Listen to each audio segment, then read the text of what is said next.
Monsieur André Ferrand, bonjour. Bonjour. Vous êtes sénateur représentant les Français établis hors de France et vous êtes membre de la Commission des finances.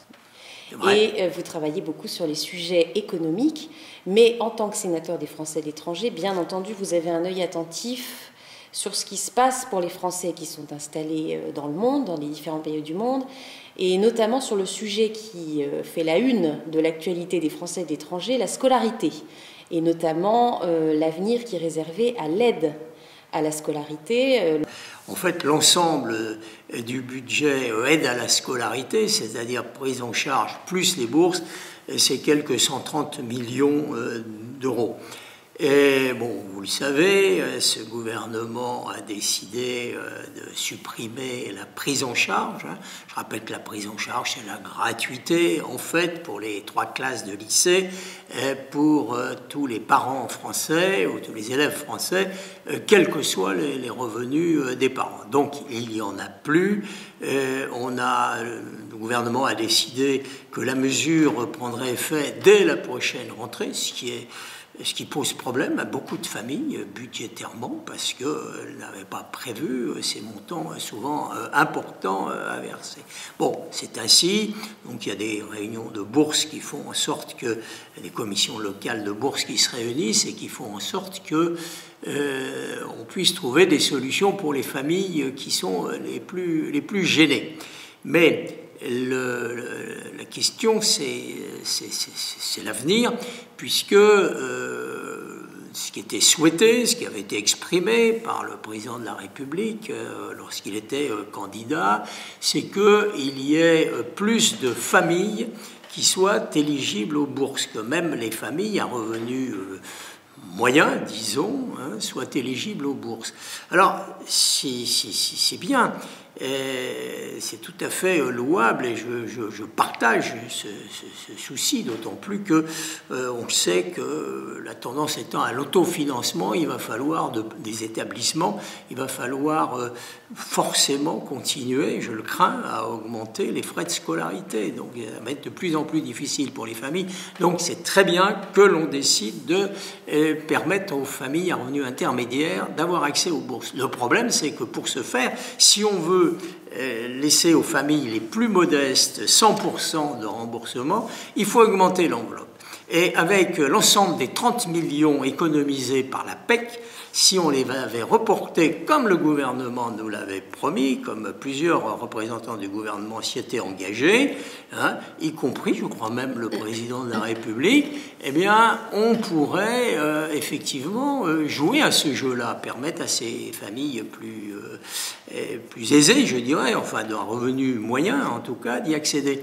Mais là, du fait qu'il y a 15 millions dans le budget qui ont disparu, donc c'est un redéploiement partiel de l'enveloppe. Absolument, oui. C'est tout à fait ça. Et donc là, on a un vrai problème. Alors, on est en train de travailler. Il y a la Commission nationale des bourses se réunit aujourd'hui même. D'ailleurs, j'y étais, moi, une bonne partie de la journée pour redéfinir les règles, si vous voulez, les critères d'attribution des bourses.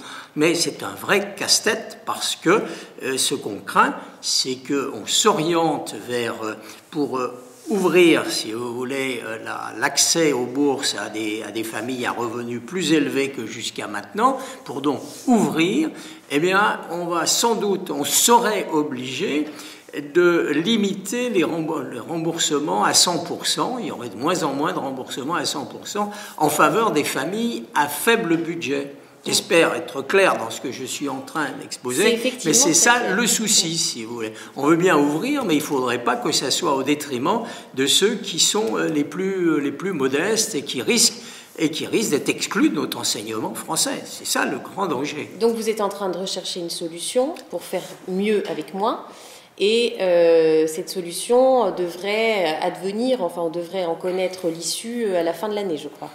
Alors, si vous voulez, il y a 2 plans. D'abord, j'espère que pendant les discussions budgétaires qui sont en train de s'ouvrir à l'Assemblée et ensuite au Sénat, on obtiendra la récupération des 15 millions qui nous manquent. Ça va être la bataille. Ça sera une vraie réponse, oui. Ça va être la bataille. Oui. Et c'est essentiel. Et on a beaucoup parlé ce matin à la réunion de la Commission nationale des bourses, il y avait des députés, enfin, ou un député en tout cas, de la majorité, et il a été interpellé sur ce plan-là. On compte sur lui aussi pour qu'il joue à ce jeu-là. Alors, premier point, récupérer ces 15 millions, et puis deuxièmement, mettre au point, ça c'est difficile, les représentants de la EFE et ceux de la direction des Français à l'étranger qui ont travaillé sur la refonte du système ont fait du bon travail intellectuellement, tout ça est cohérent, mais je crains fort que ça amène aux effets négatifs que j'ai soulignés tout à l'heure. Donc, la copie est remise, si vous voulez, sur la table, on réfléchit et on espère que lors de la réunion du bureau de l'Assemblée des Français de l'étranger en décembre, à Paris, avant Noël, une solution... la solution optimale, si vous voulez, ce qui est difficile, la solution optimale sera présentée. En tout cas, donc, je vois que vous êtes tout à fait mobilisé et vigilant sur cette question. Vous suivez également la mise en place, toujours sur le plan scolaire, mais peut-être plutôt cette fois-ci universitaire. Vous suivez la mise en place du plan PITES, Partenariats internationaux triangulaires d'enseignement supérieur. Alors, est-ce que vous pouvez nous en dire un mot ?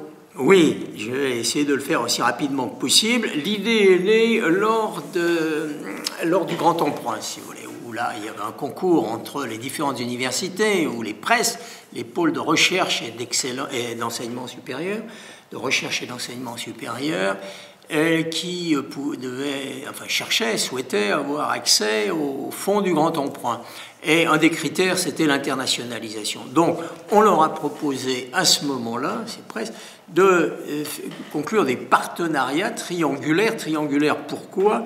Parce que d'une part, il y a donc eux-mêmes, ces universités françaises, où c'est presque constitué de groupes de grandes écoles et d'universités, de s'allier avec un lycée français à l'étranger, plus une université locale étrangère prestigieuse.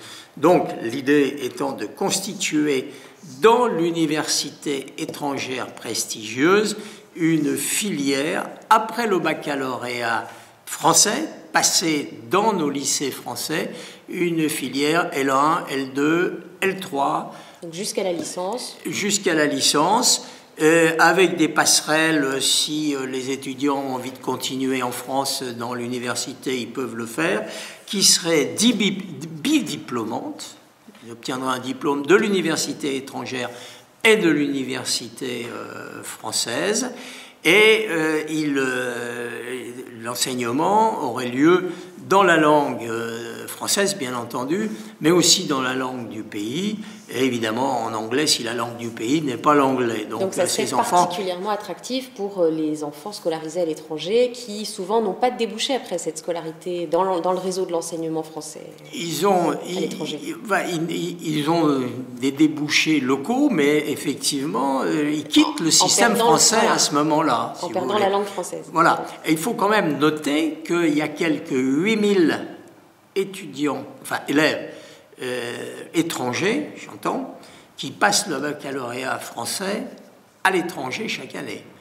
Il y en a 8000. Donc ça ne concerne pas seulement des Français scolarisés dans le réseau d'enseignement français, mais également des étrangers scolarisés dans ce réseau. Je dirais même que c'est l'objectif prioritaire, si vous voulez. Prioritaire, parce que les familles françaises, en général, ont souvent leur plan, si vous voulez, déjà. Mais c'est ouvert à eux aussi, bien entendu. Mais l'objectif, c'est de garder chez nous, dans notre système, la plus grande partie de ces 8000 bacheliers étrangers qui, chaque année, passent le baccalauréat dans notre système à l'étranger. Alors, merci, monsieur le sénateur. Merci à vous.